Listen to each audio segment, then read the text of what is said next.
ਸਤਿ ਸ਼੍ਰੀ ਅਕਾਲ ਜੀ, ਤੁਸੀਂ ਦੇਖ ਰਹੇ ਹੋ ਪੰਜਾਬ ਮੇਲ ਯੂਐਸਏ ਟੀਵੀ। ਮੈਂ ਹਾਂ ਬਾਰਨ ਕਾਡਮਾਨ। ਸਾਰੇ ਦਰਸ਼ਕਾਂ ਦਾ ਸਵਾਗਤ program current news and views ਦੇ ਵਿੱਚ। ਸਤਿ ਸ਼੍ਰੀ ਅਕਾਲ, ਮੈਂ ਹਾਂ ਸੰਜੀਵ ਯਸ਼ ਖੰਨਾ। ਤੁਹਾਡਾ ਸਾਰਿਆਂ ਦਾ ਸਵਾਗਤ। ਤੇ ਬਰੁਨ ਅੱਜ ਕਰੰਟ ਨਿਊਜ਼ ਐਂਡ ਵਿਊਜ਼ ਦੇ ਵਿੱਚ ਕਿਹੜੀਆਂ ਕਰੰਟ ਨਿਊਜ਼ ਨੇ ਤੇ ਕਿਹੜੇ ਕਰੰਟ ਵਿਊਜ਼ ਨੇ? ਅੱਜ ਬਹੁਤ ਜ਼ਰੂਰੀ ਖਬਰਾਂ ਨੇ। ਸਭ ਤੋਂ ਪਹਿਲਾਂ ਆਪਾਂ ਗੱਲ ਕਰਾਂਗੇ ਯੂਐਸ ਦੇ ਵਿੱਚ ਕੀ ਹੋ ਰਿਹਾ ਇਸ ਟਾਈਮ। ਯੂਐਸ ਦੇ ਵਿੱਚ ਇਮੀਗ੍ਰੇਸ਼ਨ ਦੇ ਨਾਲ ਜੁੜੀ ਹੋਈ ਖਬਰ ਆਪਣੇ ਕੋਲ ਆਈ ਹੈ ਕਿ ਹੁਣ ਬਾਈਡਨ ਪ੍ਰਸ਼ਾਸਨ ਦੇ ਵੱਲੋਂ ਇਹ ਗੱਲ ਸਾਫ਼ ਤੌਰ ਤੇ ਕਹਿ ਦਿੱਤੀ ਗਈ ਹੈ ਕਿ ਜਿੰਨੇ ਵੀ ਗੈਰ ਕਾਨੂੰਨੀ ਤੌਰ ਤੇ ਪ੍ਰਵਾਸੀ ਉੱਥੇ ਰਹਿ ਰਹੇ ਨੇ ਉਹਨਾਂ ਦੇ ਉੱਤੇ ਹੁਣ ਛਾਪੇਮਾਰੀ ਕੰਮ ਵਾਲੀ ਜਗ੍ਹਾ ਤੇ ਬਿਲਕੁਲ ਨਹੀਂ ਹੋ ਸਕਦੀ। ਬਿਲਕੁਲ ਛਾਪੇਮਾਰੀ ਨਹੀਂ ਹੋ ਸਕਦੀ ਔਰ ਉਹਨਾਂ ਨੂੰ ਕੰਮ ਕਰਨ ਦੀ ਖੁੱਲ੍ਹ ਹੈ। ਉਹਨਾਂ ਦੀਆਂ ਅਰੈਸਟ ਵੀ ਨਹੀਂ ਹੋ ਸਕਦੀਆਂ। ਕਿਉਂਕਿ ਇਸ ਕਾਰਨ ਇਕਨੋਮੀ ਨੂੰ ਨੁਕਸਾਨ ਹੋ ਸਕਦਾ ਹੈ।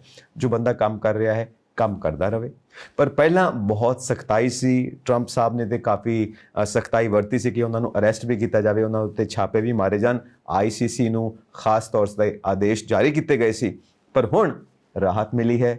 ਸੋ ਕਾਫੀ ਖੁਸ਼ ਨੇ ਜੋ ਲੋਕ ਉੱਥੇ ਮਾਈਗ੍ਰੇਟ ਹੋ ਕੇ ਗਏ ਨੇ ਕਿਸੇ ਕੰਮ ਦੇ ਤਹਿਤ, ਕਿਉਂਕਿ ਚੰਗਾ ਲੱਗਦਾ ਕਿ ਤੁਸੀਂ ਕਿਤੇ ਗਏ ਹੋ, ਆਪਣੇ ਦਿਲ ਦੇ ਵਿੱਚ ਬਹੁਤ ਖੁਆਇਸ਼ਾਂ ਲੈ ਕੇ ਗਏ ਹੋ ਕਿ ਉੱਥੇ ਜਾ ਕੇ ਤੁਹਾਨੂੰ ਇੱਕ ਬਹੁਤ ਵਧੀਆ ਜ਼ਿੰਦਗੀ ਮਿਲੇ ਜੀ। ਤੇ ਜਦੋਂ ਤੁਸੀਂ ਉਹ ਹਾਸਿਲ ਕਰਦੇ ਹੋ ਤਾਂ ਵਾਕਈ ਜ਼ਿੰਦਗੀ ਦੇ ਮਾਇਨੇ ਸਾਹਮਣੇ ਨਜ਼ਰ ਆਉਣ ਲੱਗ ਪੈਂਦੇ ਨੇ। ਬਿਲਕੁਲ, ਜਦੋਂ ਤੁਸੀਂ ਉੱਥੇ ਜਾਂਦੇ ਹੋ ਤਾਂ ਫਿਰ ਤੁਹਾਡੇ ਕੋਲ ਪੈਸਾ ਹੀ ਨਹੀਂ ਹੁੰਦਾ ਕਿ ਤੁਸੀਂ ਵਕੀਲਾਂ ਨੂੰ ਦੇ ਸਕੋ ਕੰਮ ਹਾਸਲ ਕਰਨ ਦੇ ਲਈ, ਜਾਂ ਕਿਸੇ ਵੀ ਤਰੀਕੇ ਨਾਲ ਪੈਸਾ ਕਿਤੇੋਂ ਲੈ ਕੇ ਆ ਸਕੋ। ਤੇ ਹੁਣ ਇਹ ਵੀ ਆਦੇਸ਼ ਜਾਰੀ ਕਰ ਦਿੱਤੇ ਗਏ ਨੇ ਕਿ ਜਿਹੜੇ ਕੰਮ ਕਰਵਾ ਰਹੇ ਨੇ, ਮਤਲਬ ਕਿ ਜਿਹੜੇ ਮਾਲਕ ਨੇ ਉਹ ਵੀ ਉੱਥੇ ਕੰਮ ਕਰਨ ਵਾਲਿਆਂ ਦੇ ਉੱਦਾਂ ਸ਼ੋਸ਼ਣ ਨਹੀਂ ਕਰ ਸਕਦੇ, ਉਹਨਾਂ ਨੂੰ ਕਿਸੇ ਤਰੀਕੇ ਦੇ ਨਾਲ ਵੀ ਡਰਾ ਧਮਕਾ ਨਹੀਂ ਸਕਦੇ।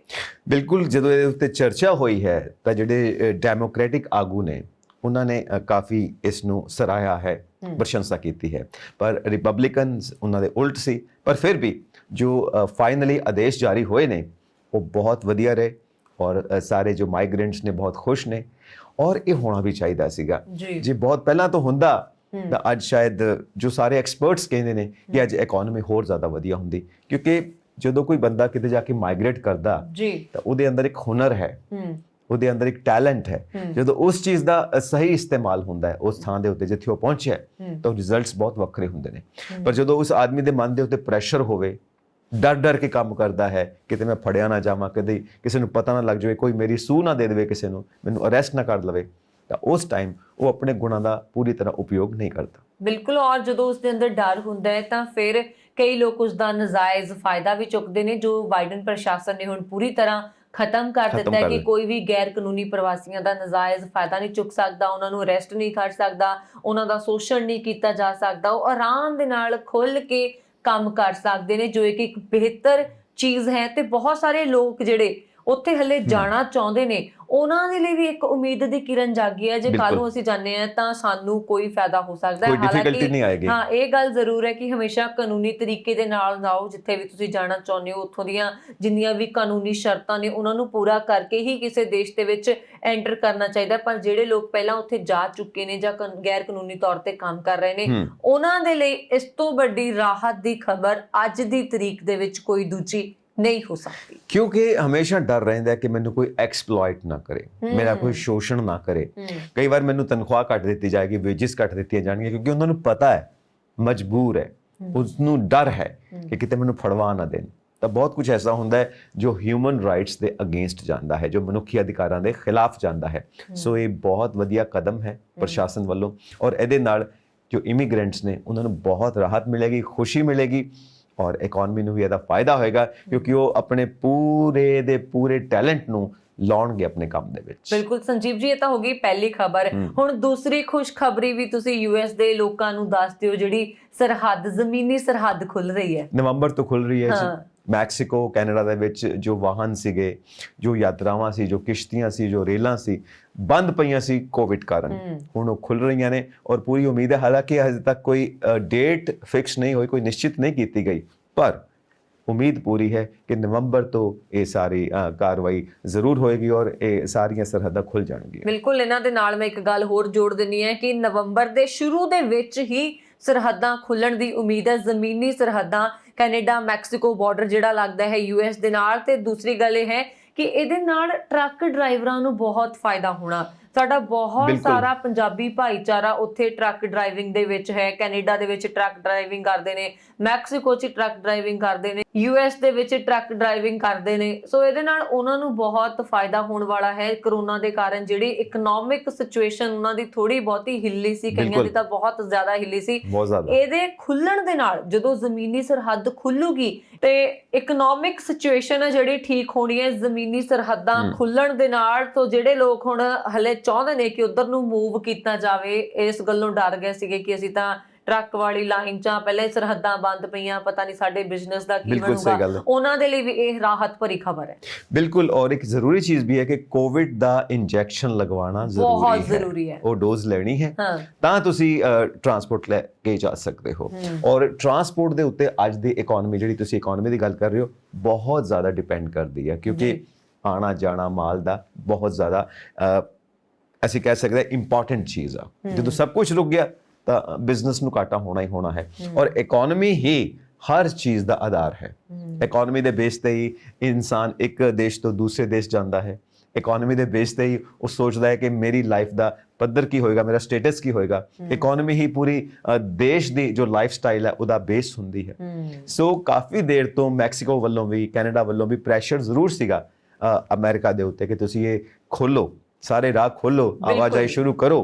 ਪਰ ਉਹ ਵੀ ਮਜਬੂਰ ਸੀ ਕਿਉਂਕਿ COVID-19 ਤੋਂ ਬਚਣਾ ਹੈ। ਪਰ ਹੁਣ ਚੰਗੀ ਖਬਰ ਹੈ ਕਿ ਨਵੰਬਰ ਦੇ ਵਿੱਚ ਇਹ ਸਾਰੀਆਂ ਰਾਹਾਂ ਖੁੱਲਣ ਜਾ ਰਹੀਆਂ ਨੇ ਤੇ ਉਹਨਾਂ ਨਾਲ ਉਮੀਦ ਹੈ ਕਿ ਜ਼ਿੰਦਗੀ ਦੀਆਂ ਵੀ ਅਨੇਕਾਂ ਰਾਹਾਂ ਖੁੱਲਣਗੀਆਂ। ਤਰੱਕੀ ਸਭ ਨੂੰ ਬਖਸ਼ੇਗਾ ਇਹ ਸਾਰਾ ਸਿਸਟਮ। ਬਿਲਕੁਲ ਸਹੀ ਗੱਲ ਕੀਤੀ ਹੈ ਤੁਸੀਂ। ਦੇਖੋ ਪਹਿਲਾਂ ਕਰੋਨਾ ਦੇ ਕਾਰਨ ਸਾਰੀਆਂ ਸਰਹੱਦਾਂ ਬੰਦ ਪਈਆਂ ਸੀਗੀਆਂ। ਆਸਟ੍ਰੇਲੀਆ ਨੇ ਕਿੰਨੀ ਵਾਰੀ ਪੋਸਟਪੋਨ ਕੀਤਾ, ਮੈਂ ਉਦੋਂ ਖੋਲਣੀਆਂ ਸਰਹੱਦਾਂ, ਉਦੋਂ ਖੋਲਣੀਆਂ, ਹੌਲੀ ਹੌਲੀ ਹੁਣ ਉਹ ਕਹਿ ਰਹੇ ਨੇ ਕਿ ਹੁਣ ਖੁੱਲ ਜਾਣੀਆਂ ਤੇ ਇਦਾਂ ਹੀ ਕੈਨੇਡਾ ਦਾ ਹੋਇਆ, ਉਹਨਾਂ ਨੇ ਵੀ ਖੋਲੀਆਂ। US ਨੇ ਵੀ ਕਾਫੀ ਵੀਜ਼ਾ ਓਪਨ ਕੀਤੇ। ਆਉਣ ਵਾਲੇ ਟਾਈਮ 'ਚ ਉਮੀਦ ਹੈ ਕਿ ਹੋਰ ਬਹੁਤ ਸਾਰੀਆਂ ਕੰਟਰੀਜ਼ ਨੇ ਜਿਸ ਦੇ ਵਿੱਚ ਇੰਡੀਅਨਸ ਦਾ ਜਾਂ ਹੋਰ ਲੋਕਾਂ ਦਾ ਜਿਹੜਾ ਭਵਿੱਖ ਹੈ ਉਜਵਲ ਹੋ ਸਕੇਗਾ। ਜਿੱਦਾਂ ਜਿੱਦਾਂ ਸਰਹੱਦਾਂ ਖੁੱਲਦੀਆਂ ਜਾਣਗੀਆਂ ਤੇ ਵੀਜ਼ਾ ਵੀ ਆਪਣੀ ਰਫ਼ਤਾਰ ਮੋੜ ਕੇ ਫਿਰ ਤੋਂ ਫੰਡਿੰਗ ਉਹਨੇ ਸ਼ੁਰੂ ਕਰ ਦਿੱਤੀ ਹੈ, ਕਿਉਂਕਿ ਵੀਜ਼ਾ ਪ੍ਰੋਸੈਸਿੰਗ ਹੈ ਜਿਹੜੀ ਉਹ ਬਹੁਤ ਜ਼ਰੂਰੀ ਹੈ। ਸੋ ਉਮੀਦ ਲੋਕਾਂ ਦੀ ਕਿਤੇ ਨਾ ਕਿਤੇ ਜਾਗ ਰਹੀ ਹੈ। ਪਰ ਇੱਥੇ ਇੱਕ ਖਾਸ ਗੱਲ ਜਿਹੜੀ ਤੁਸੀਂ ਕੀਤੀ ਹੈ ਕਿ ਚਾਹੇ ਜ਼ਮੀਨੀ ਸਰਹੱਦਾਂ ਖੁੱਲੀਆਂ ਨੇ, ਚਾਹੇ ਹਵਾਈ ਸਰਹੱਦਾਂ ਖੁੱਲੀਆਂ ਨੇ, ਜਿਹੜਾ ਵੀ ਤਰੀਕਾ ਖੁੱਲਿਆ ਉਹ ਤਾਂ ਹੀ ਖੁੱਲੇਗਾ ਜੇ ਤੁਹਾਡੇ ਕਰੋਨਾ ਦਾ ਇੰਜੈਕਸ਼ਨ ਲੱਗਿਆ ਹੋਵੇਗਾ। ਵੈਕਸੀਨੇਸ਼ਨ ਮਸਟ ਹੈ ਜੀ, ਵੈਕਸੀਨੇਸ਼ਨ ਮਸਟ ਹੈ। ਔਰ ਕਈ ਦੇਸ਼ਾਂ ਨੇ ਤਾਂ ਇਹ ਵੀ ਕਹਿ ਦਿੱਤਾ ਹੈ ਕਿ ਜਿੱਦਾਂ ਖਾਸ ਤੌਰ ਤੇ US ਨੇ ਇਹ ਗੱਲ ਕਹੀ ਹੈ ਕਿ ਜੇ WHO ਵੱਲੋਂ ਉਹ ਵੈਕਸੀਨੇਸ਼ਨ ਮਾਨਤਾ ਪ੍ਰਾਪਤ ਹੈ ਜਿਹੜੀ ਤੁਹਾਡੇ ਲੱਗੀ ਹੈ ਤਾਂ US ਦੇ ਵਿੱਚ ਤੁਹਾਡਾ ਵੈਲਕਮ ਹੈ। ਤਾਂ ਹੁਣ ਬਾਈਡਨ ਪ੍ਰਸ਼ਾਸਨ ਤਾਂ ਬਾਰ-ਬਾਰ ਇਹੀ ਜ਼ੋਰ ਦੇ ਰਿਹਾ ਹੈ ਕਿ ਟੀਕਾਕਰਨ ਸਭ ਦਾ ਹੋਣਾ ਬਹੁਤ ਜ਼ਰੂਰੀ ਹੈ। ਔਰ ਜੇ ਟੀਕਾਕਰਨ ਤੁਹਾਡੇ ਹੋਇਆ ਹੈ, ਤੁਹਾਨੂੰ ਬਹੁਤ ਸਾਰੀਆਂ ਜਿਹੜੀਆਂ ਦਿੱਕਤਾਂ ਬਾਅਦ ਵਿੱਚ ਆਉਣੀਆਂ ਨੇ ਕਰੋਨਾ ਹੋਣ ਤੋਂ, ਉਹ ਪਹਿਲਾਂ ਹੀ ਤੁਹਾਡੀਆਂ ਖਤਮ ਹੋ ਜਾਣਗੀਆਂ। ਤੁਹਾਨੂੰ ਕੋਵਿਡ ਹੋਣ ਦੇ ਚਾਂਸਸ ਬਹੁਤ ਘੱਟ ਜਾਂਦੇ ਨੇ। ਔਰ ਇਹ ਗੱਲ ਸਾਬਤ ਵੀ ਹੋ ਚੁੱਕੀ ਹੈ ਕਿ ਜਿਹੜੇ ਲੋਕਾਂ ਦੇ ਵੈਕਸੀਨੇਸ਼ਨ ਹੋ ਚੁੱਕੀ ਹੈ ਉਹਨਾਂ ਨੂੰ ਕਰੋਨਾ ਦੀ ਮਾਰ ਬਹੁਤੀ ਨਹੀਂ ਝੱਲਣੀ ਪਈ। ਬਾਈਡਨ ਪ੍ਰਸ਼ਾਸਨ ਬਾਰ-ਬਾਰ ਇਸ ਗੱਲ ਦੀ ਦੁਹਾਈ ਦੇ ਰਿਹਾ ਕਿ ਇੰਜੈਕਸ਼ਨ ਲਗਵਾਓ। ਕਈ ਉਹਨਾਂ ਨੇ ਕਹਿੰਦੇ ਨਾ ਬੰਦੇ ਨੂੰ ਕਹੀਦਾ ਹੈ ਕਿ ਲਾਲਚ ਵੀ ਦੇਈਦਾ, ਆ ਹੋਊਗਾ, ਕੁਝ ਇਦਾਂ ਦੀਆਂ ਸਕੀਮਸ ਵੀ ਚਲਾਈਆਂ ਗਈਆਂ। ਸੋ ਹਲੇ ਬਹੁਤ ਸਾਰੇ ਲੋਕ ਇਦਾਂ ਦੇ ਹੈਗੇ ਆ ਜਿਹੜੇ ਟੀਕਾਕਰਨ ਨਹੀਂ ਕਰਵਾ ਰਹੇ। ਸੋ ਉਹਨਾਂ ਨੂੰ ਬਾਰ-ਬਾਰ ਅਪੀਲ ਕੀਤੀ ਜਾ ਰਹੀ ਹੈ ਕਿ ਟੀਕਾਕਰਨ ਕਰਵਾਓ। ਬਿਲਕੁਲ, ਤੁਸੀਂ ਆਪ ਵੀ ਸੇਫ ਹੋ ਜਾਂਦੇ ਹੋ ਤੇ ਬਾਕੀ ਵੀ ਸੇਫ ਹੋ ਜਾਂਦੇ ਨੇ, ਕਿਉਂਕਿ ਅਗਰ ਤੁਸੀਂ ਟੀਕਾਕਰਨ ਨਹੀਂ ਕਰਵਾਉਂਦੇ ਤਾਂ ਬਾਕੀਆਂ ਨੂੰ ਵੀ ਰਿਸਕ ਰਹਿੰਦਾ ਹੈ, ਰਿਸਕ ਫੈਕਟਰ ਇਨਵੋਲਵ ਰਹਿੰਦਾ ਤੁਹਾਡੇ ਵਾਸਤੇ ਵੀ ਦੂਜਿਆਂ ਵਾਸਤੇ ਵੀ। ਪਰ ਜਦੋਂ ਤੁਸੀਂ ਟੀਕਾਕਰਨ ਕਰਵਾ ਲਿਆ, ਤੁਸੀਂ ਜਿੱਥੇ ਆਪ ਸੇਫ ਹੋਏ ਹੋ ਬਾਕੀ ਵੀ ਸੇਫ ਹੋ ਗਏ, ਕਿਉਂਕਿ ਜੋ ਤੁਹਾਡੇ ਕੰਟੈਕਟ ਵਿੱਚ ਆਉਣਗੇ ਉਹ ਵੀ ਸੇਫ ਰਹਿਣਗੇ। ਬਾਕੀ ਮਾਸਕ ਪਾਉਣਾ ਜ਼ਰੂਰੀ ਹੈ ਔਰ ਸਾਰੀਆਂ ਹਦਾਇਤਾਂ ਜਿਹੜੀਆਂ ਦਿੱਤੀਆਂ ਜਾਂਦੀਆਂ ਨੇ ਉਹ ਸਾਰੀਆਂ ਕਮਾਂਡਸ ਮੰਨਣੀਆਂ ਜ਼ਰੂਰੀ ਨੇ ਤਾਂ ਕਿ ਤੁਸੀਂ ਬਚ ਸਕੋ। ਤੁਸੀਂ ਸਿਹਤ ਠੀਕ ਰੱਖਦੇ ਹੋ ਤਾਂ ਹੀ ਸਾਰੇ ਕੰਮ ਕਰ ਸਕਦੇ ਹੋ। ਜਦੋਂ ਤੁਹਾਡੀ ਸਿਹਤ ਕਿਸੇ ਕੰਮ ਨੂੰ ਕਰਨ ਦੇ ਵਿੱਚ ਅੜਿੱਕਾ ਪਾਵੇ ਤਾਂ ਫਿਰ ਉਹ ਇੱਕ ਚੰਗੀ ਜ਼ਿੰਦਗੀ ਨਹੀਂ ਹੁੰਦੀ, ਕਿਉਂਕਿ ਸਿਹਤ ਤੰਦਰੁਸਤ ਹੋਵੇ ਔਰ ਉਸ ਸਿਹਤ ਦੇ ਨਾਲ ਤੁਸੀਂ ਕੋਈ ਵੀ ਕੰਮ ਕਰ ਸਕੋ ਤਾਂ ਹੀ ਉਹਨੂੰ ਕਹਾਂਗੇ ਪ੍ਰੋਪਰ ਫਿਟਨੈਸ ਹੈ ਤੁਹਾਡੇ ਕੋਲ। ਇਹ ਵੀ ਕਿਹਾ ਗਿਆ ਹੈ ਕਿ ਤੁਹਾਡੇ ਜਹਾਜ਼ ਚੜਨ ਤੋਂ ਪਹਿਲਾਂ ਤੁਸੀਂ ਰਿਪੋਰਟ ਦਿਖਾਉਣੀ ਹੈ ਕਿ ਤੁਹਾਡੇ ਟੀਕਾਕਰਨ ਹੋ ਚੁੱਕਿਆ ਹੈ। ਤਾਂ ਇਹਦੇ ਨਾਲ ਜਿਨੇ ਵੀ 에ਅਰਪੋਰਟ ਦੇ ਉੱਤੇ ਕਰਮਚਾਰੀ ਕੰਮ ਕਰਦੇ ਨੇ ਜਾਂ 에ਅਰਲਾਈਨਸ ਨੇ, ਉਹਨਾਂ ਨੂੰ ਵੀ ਖੁਸ਼ੀ ਹੋਈ ਹੈ ਸਰਕਾਰ ਦੇ ਇਸ ਕਦਮ ਤੋਂ ਕਿ ਜਦੋਂ ਇਹ ਚੈਕਿੰਗ ਹੁੰਦੀ ਰਹੇਗੀ ਤਾਂ ਲੋਕੀ ਜਿਹੜੇ ਨੇ ਦਰੁਸਤ ਤੇ ਤੰਦਰੁਸਤ ਰਹਿਣਗੇ ਤੇ ਲੋਕੀ ਥੋੜੇ ਜਾਗਰੂਕ ਵੀ ਹੋਣਗੇ ਕਿ ਬਿਨਾਂ ਟੀਕਾਕਰਨ ਦੇ ਸਾਨੂੰ ਐਂਟਰੀ ਕਿਤੇ ਵੀ ਨਹੀਂ ਮਿਲਣ ਵਾਲੀ। ਇੱਕ ਨਾ ਇਹਦੇ 'ਚ ਵਰੁਣ ਖੁਸ਼ੀ ਦੀ ਗੱਲ ਇਹ ਵੀ ਹੈ ਕਿ ਕੋਵਿਡ ਦੇ ਦੌਰਾਨ ਅਸੀਂ ਸਾਰੇ ਹੀ ਉਦਾਸ ਹੋ ਗਏ ਸੀ। ਇਕੱਲੇ ਹੀ ਘਰਾਂ 'ਚ ਬੈਠੇ ਹੋਏ ਆ, ਕਦੀ ਫੋਨ ਤੇ ਗੱਲ ਕਰ ਲਈ, ਕਦੀ ਇੰਟਰਨੈਟ ਦੇ ਉੱਤੇ ਕਮਿਊਨੀਕੇਸ਼ਨ ਕਰ ਲਿਆ, ਪਰ ਆਵਾਜਾਈ ਰੁਕੀ ਹੋਈ ਹੈ। ਅਸੀਂ ਕਿਤੇ ਜਾ ਨਹੀਂ ਸਕਦੇ ਕਿਉਂਕਿ ਸਾਨੂੰ ਸਾਰਿਆਂ ਨੂੰ ਹੀ ਘੁੰਮਣਾ ਫਿਰਨਾ ਪਸੰਦ ਹੈ, ਥਾਂ ਥਾਂ ਤੇ ਜਾਣਾ, ਕਲਚਰ ਦੇਖਣਾ, ਉੱਥੋਂ ਦਾ ਲੋਕਾਂ ਨੂੰ ਮਿਲਣਾ, ਉੱਥੋਂ ਦੇ ਖਾਣੇ ਪਕਵਾਨ ਖਾਣੇ, ਸਭ ਕੁਝ ਸਾਨੂੰ ਪਸੰਦ ਹੈ। ਖਾਸ ਕਰਕੇ ਪੰਜਾਬੀਆਂ ਨੂੰ ਤਾਂ ਬੇਹੱਦ ਹੀ ਪਸੰਦ ਹੈ, ਪਰ ਅਸੀਂ ਇਕੱਲੇ ਰਹਿ ਗਏ ਸੀ, ਲੋਨਲੀ, ਉਦਾਸ, ਕਹਿੰਦੇ ਸੀ ਪਤਾ ਨਹੀਂ ਜ਼ਿੰਦਗੀ ਦਾ ਕੀ ਬਣੂਗਾ ਅੱਗੇ ਜਾ ਕੇ ਨੇ, ਔਰ ਡਿਪਰੈਸ਼ਨ 'ਚ ਵੀ ਚਲੇ ਗਏ ਕਈ ਲੋਕ ਤੇ। ਸੋ ਉਹ ਚੀਜ਼ ਜਿਹੜੀ ਹੈ ਉਸ ਤੋਂ ਹੁਣ ਬਾਹਰ ਆਵੇ ਸਾਰੀ ਇਨਸਾਨੀਅਤ, ਪੂਰੀ ਦੁਨੀਆ ਦੇ ਵਿੱਚ ਖੁੱਲ ਕੇ ਜਿਉਣਾ, ਜਿਹਨੂੰ ਆਪਾਂ ਕਹਿੰਦੇ ਹਾਂ ਲਾਈਫ ਜਿਉਣਾ, ਉਹ ਚੀਜ਼ ਮੁੜ ਤੋਂ ਸ਼ੁਰੂ ਹੋਵੇ, ਮੁੜ ਤੋਂ ਉਵੇਂ ਹੀ ਮਿਲੀਏ, ਉਵੇਂ ਖੁੱਲ ਕੇ ਇੱਕ ਦੂਜੇ ਨਾਲ ਗੱਲਾਂ ਬਾਤਾਂ ਕਰੀਏ, ਬੈਠੀਏ, ਜੁੜ ਕੇ ਬੈਠੀਏ। ਸੋ ਮੇਰਾ ਖਿਆਲ ਹੈ ਜਿਹੜੀ ਇਨਸਾਨ ਦੀ ਬੇਸਿਕ ਜ਼ਰੂਰਤ ਹੈ, ਸੋਸ਼ਲਾਈਜੇਸ਼ਨ, ਦੂਜੇ ਨੂੰ ਮਿਲਣਾ ਚਾਹੁੰਦਾ ਹੈ, ਕੰਟੈਕਟਸ ਬਣਾਉਣਾ ਚਾਹੁੰਦਾ ਹੈ, ਫਰੈਂਡਸ ਬਣਾਉਣਾ ਚਾਹੁੰਦਾ ਹੈ, ਉਹ ਇੱਕ ਵਾਰੀ ਫਿਰ ਤੋਂ ਖੁੱਲੇ ਔਰ ਫਿਰ ਤੋਂ ਇਨਸਾਨ ਆਪਣਾ ਕੁਦਰਤੀ ਜੀਵਨ ਜੀਵੇ, ਕਿਉਂਕਿ ਇਸ ਵਕਤ ਗੈਰ ਕੁਦਰਤੀ ਜੀਵਨ ਚੱਲ ਰਿਹਾ ਹੈ। ਗੱਲ ਬੜੀ ਸੋਹਣੀ ਕੀਤੀ ਹੈ ਤੁਸੀਂ, ਗੱਲਾਂ ਬੜੀਆਂ ਕਰਨੀਆਂ ਚਾਹੀਦੀਆਂ ਨੇ। ਆਪਾਂ ਵੀ ਗੱਲਾਂ ਬਾਤਾਂ ਕਰ ਰਹੇ ਹਾਂ ਆਪਣੇ ਨਾਲ ਕਰੰਟ ਨਿਊਜ਼ ਐਂਡ ਵਿਊਜ਼ ਦੇ ਵਿੱਚ। ਮੈਂ ਆਪਣਾ ਇੱਕ ਹੋਰ ਵਿਊ ਤੁਹਾਨੂੰ ਦੇ ਦੇਣਾ ਚਾਹੁੰਦੀ ਹਾਂ। ਗੱਲਾਂ ਠੀਕ ਆ, ਪਰ ਨਵਜੋਤ ਸਿੰਘ ਸਿੱਧੂ ਜਿੰਨੀਆਂ ਗੱਲਾਂ ਕਰਨੀਆਂ ਠੀਕ ਹੈ? ਹਾਂ, ਇਹਦਾ ਸਵਾਲ ਦਾ ਜਵਾਬ ਮੈਂ ਨਹੀਂ ਦੇ ਸਕਦਾ, ਸਿੱਧੂ ਸਾਹਿਬ ਖੁਦ ਹੀ ਦੇ ਸਕਦੇ ਨੇ। ਕਿਉਂਕਿ ਨਵਜੋਤ ਸਿੰਘ ਸਿੱਧੂ ਹੁਣਾਂ ਦਾ ਪਤਾ ਨਹੀਂ ਹੁੰਦਾ। ਮੈਨੂੰ ਤਾਂ ਇਹ ਡਰ ਲੱਗ ਰਿਹਾ ਕਿ ਆਪਾਂ ਇੱਥੇ ਕਿਸੇ ਉਹਨਾਂ ਦੀ ਹੋਰ ਗੱਲ ਤੇ ਚਰਚਾ ਕਰ ਰਹੇ ਹਾਂ ਤੇ ਥੋੜੀ ਦੇਰ ਬਾਅਦ ਉਹਨਾਂ ਦਾ ਹੋਰ ਬਿਆਨ ਆਇਆ ਹੋਣਾ, ਜਦੋਂ ਪ੍ਰੋਗਰਾਮ ਟੈਲੀਕਾਸਟ ਹੋ ਜਾਣਾ, ਫਿਰ ਇਦਾਂ ਲੱਗਣਾ ਹੈ ਕਿ ਕਹੀ ਜਾਂਦੇ ਮੈਂ ਤਾਂ ਕੁਝ ਹੋਰ ਕਹਿ ਦਿੱਤਾ। ਕਿਉਂਕਿ ਉਹਨਾਂ ਦੇ ਕਰੰਟ ਅਫੇਅਰਸ ਬਹੁਤ ਜਲਦੀ ਬਦਲਦੇ ਨੇ, ਸੀਰੀਅਸਲੀ ਅਪਡੇਟ ਹੋਣਾ ਸਭ ਦੇ ਵਾਸਤੇ ਮੁਸ਼ਕਿਲ ਹੁੰਦਾ ਹੈ। ਬਿਲਕੁਲ। ਔਰ ਮੈਨੂੰ ਇਦਾਂ ਲੱਗਦਾ ਕਿ ਉਹਨਾਂ ਦਾ ਇੱਕ ਟਵੀਟ ਹੁੰਦਾ ਹੈ, ਫਿਰ ਚਰਚਾ ਹੋਣ ਲੱਗ ਪੈਂਦੀ ਹੈ, ਨਵਜੋਤ ਸਿੰਘ ਹੋਣਾ ਨੇ ਆਹ ਟਵੀਟ ਕਰਤਾ, ਉਹ ਸਾਰੇ ਚੈਨਲਸ ਦੇ ਉੱਤੇ ਉਹ ਟਵੀਟ ਚੱਲਣ ਲੱਗ ਜਾਂਦਾ ਹੈ ਨਾ। ਫਿਰ ਥੋੜੀ ਦੇਰ ਬਾਅਦ ਉਹਨਾਂ ਦਾ ਹੋਰ ਆ ਜਾਂਦਾ, ਫਿਰ ਕਹਿ ਦਿੰਦੇ ਨੇ ਸਿੱਧੂ ਕਾ ਪਲਟਵਾਰ, ਸਿੱਧੂ ਕਾ ਨਿਆਂ ਵਾਰ। ਸੋ ਮੈਨੂੰ ਲੱਗਦਾ ਹੈ ਕਿ ਸਿੱਧੂ ਸਾਹਿਬ ਸਾਰੀ ਰਾਜਨੀਤੀ ਆਪਣੇ ਆਲੇ ਦੁਆਲੇ ਚਾਹੁੰਦੇ। ਉਧਰ ਦੇਖੋ, ਮੁੱਖ ਮੰਤਰੀ ਚਰਨਜੀਤ ਚੰਨੀ ਹੁਣਾਂ ਦੇ ਬੇਟੇ ਦਾ ਵਿਆਹ ਹੋ ਰਿਹਾ ਸੀ ਤੇ ਸਿੱਧੂ ਸਾਹਿਬ ਨੇ ਸ਼ਾਮ ਨੂੰ ਆਪਣਾ ਟਵੀਟ ਕਰਤਾ, ਕਹਿੰਦੇ ਹੁਣੇ ਉਧਰ ਲੋਕਾਂ ਦਾ ਧਿਆਨ ਗਿਆ ਕਿੱਦਾਂ, ਮੇਰੇ ਟਵੀਟ ਨੂੰ ਕਿਉਂ ਨਹੀਂ ਸ਼ਗਨ ਪਏ। ਪ੍ਰੈਡਿਕਟੇਬਲ ਨਹੀਂ ਹੈਗੇ, ਪਤਾ ਨਹੀਂ ਕਿਸ ਵਕਤ ਕੀ ਕਹਿ ਦੇਣ, ਕਿਸ ਵਕਤ ਕਿਹੜਾ ਤੀਰ ਚਲਾ ਦੇਣ। ਰਾਜਨੀਤੀ ਕਹਿੰਦੇ ਮਤਲਬ ਕਿ ਸੋਚ ਸਮਝੀ ਚੀਜ਼ ਹੁੰਦੀ ਹੈ ਕਿ ਪਹਿਲਾਂ ਸੋਚਣਾ ਪੈਂਦਾ ਫਿਰ ਬੋਲਣਾ ਪੈਂਦਾ। ਮੈਨੂੰ ਲੱਗਦਾ ਸਿੱਧੂ ਸਾਹਿਬ ਪਹਿਲਾਂ ਬੋਲ ਦਿੰਦੇ ਫਿਰ ਸੋਚਦੇ। ਇਹ ਵੀ ਨਹੀਂ ਆਪਾਂ ਕਹਿ ਸਕਦੇ, ਕਿਉਂਕਿ ਤੁਸੀਂ ਜੇ ਕਹੋਗੇ ਉਹਨਾਂ ਦੀ ਫਿਰ ਸਟੇਟਮੈਂਟ ਬਦਲ ਜਾਣੀ ਹੈ। ਸੋ ਗੱਲ ਇਹ ਹੈ ਕਿ ਅਸੀਂ ਇੰਨਾ ਹੀ ਗੱਲਾਂ 'ਚ ਉਲਝੇ ਰਵਾਂਗੇ ਕਿ ਕਦੀ ਅਸੀਂ ਜਨਤਾ ਦਾ ਵੀ ਸੋਚਾਂਗੇ, ਕਦੀ ਦੇਸ਼ ਦਾ ਵੀ ਸੋਚਾਂਗੇ, ਆਪਸ ਵਿੱਚ ਅਸਤੀਫਾ ਖੇਡੀ ਜਾਂਦੇ ਆ, ਆਪਸ 'ਚ ਅਸੀਂ ਟਵੀਟ ਕਰੀ ਜਾਂਦੇ ਆ, ਆਪਸ 'ਚ ਅਸੀਂ ਬਿਆਨਬਾਜ਼ੀ ਕਰੀ ਜਾਂਦੇ ਆ। ਮੈਨੂੰ ਕੀ ਫਾਇਦਾ ਹੈ ਉਹਦਾ, ਤੁਹਾਨੂੰ ਕੀ ਫਾਇਦਾ ਉਹਦਾ, ਦੇਸ਼ ਵਾਸੀਆਂ ਨੂੰ ਕੀ ਫਾਇਦਾ ਉਹਦਾ? ਸਾਨੂੰ ਤਾਂ ਕਾਰਗੁਜ਼ਾਰੀ ਚਾਹੀਦੀ ਹੈ, ਸਾਨੂੰ ਕੰਮ ਚਾਹੀਦੇ ਨੇ, ਸਾਨੂੰ ਗੱਲਾਂ ਨਹੀਂ ਚਾਹੀਦੀਆਂ। ਗੱਲਾਂ ਬਹੁਤ ਹੋ ਗਈਆਂ, ਡਰਾਮਾ ਬਹੁਤ ਹੋ ਗਿਆ। ਹੁਣ ਗਰਾਊਂਡ ਰਿਐਲਿਟੀ ਨੂੰ ਪਛਾਣੋ ਕਿ ਕੋਵਿਡ ਤੋਂ ਬਾਹਰ ਅਸੀਂ ਨਿਕਲੇ ਹਾਂ, ਇੱਕ ਨਵੀਂ ਜ਼ਿੰਦਗੀ ਸ਼ੁਰੂ ਕਰਨ ਜਾ ਰਹੇ ਹਾਂ, ਤਾਂ ਜ਼ਿੰਮੇਵਾਰੀ ਨੂੰ ਸੰਭੋ। ਜਿੰਨੀਆਂ ਤੁਸੀਂ ਤੀਜੇ ਦਿਨ ਦਿੱਲੀ ਜਦੋਂ ਦੇਖੋ ਦਿੱਲੀ ਤੁਰੇ ਰਹਿੰਦੇ ਆ। ਬਿਲਕੁਲ, ਜਿੰਨੀਆਂ ਤੁਸੀਂ ਗੱਲਾਂ ਕਰਦੇ ਹੋ ਨਾ, ਉਸ ਤੋਂ ਵੱਧ ਤੁਹਾਡੇ ਕੰਮ ਹੋਣੇ ਚਾਹੀਦੇ ਨੇ। ਔਰ ਸਿਆਣੇ ਕਹਿੰਦੇ ਨੇ ਤੁਸੀਂ ਨਾ ਬੋਲੋ, ਤੁਹਾਡਾ ਕੰਮ ਬੋਲਣਾ ਚਾਹੀਦਾ। ਮੈਂ ਗੱਲ ਕਹਿਣੀ ਚਾਹੂੰਗੀ, ਜਿੰਨੀਆਂ ਤੁਸੀਂ ਗੱਲਾਂ ਕਰਦੇ ਉਸ ਤੇ ਜ਼ਿਆਦਾ ਦਿੱਲੀ ਜਾਂਦੇ ਹੋ, ਕਹਿ ਸਕਦੇ ਆ। ਮਤਲਬ ਤੁਹਾਡਾ ਕੰਮ ਬੋਲੇ, ਤੁਸੀਂ ਨਾ ਬੋਲੋ। ਏਦਾਂ ਲੱਗਦਾ ਕਿ ਇਹ ਗੱਲ ਤਾਂ ਆਮ ਹੀ ਹੋ ਗਈ ਹੈ ਕਿ ਅੱਜ ਆਹ ਦਿੱਲੀ ਚਲ ਗਏ ਕਾਂਗਰਸ ਦੇ ਬੰਦੇ, ਅੱਜ ਆਹ ਦਿੱਲੀ ਚਲ ਗਏ ਕਾਂਗਰਸ ਪਾਰਟੀ ਦੇ ਵਰਕਰ, ਅੱਜ ਆਹ ਦਿੱਲੀ ਚਲ ਗਏ।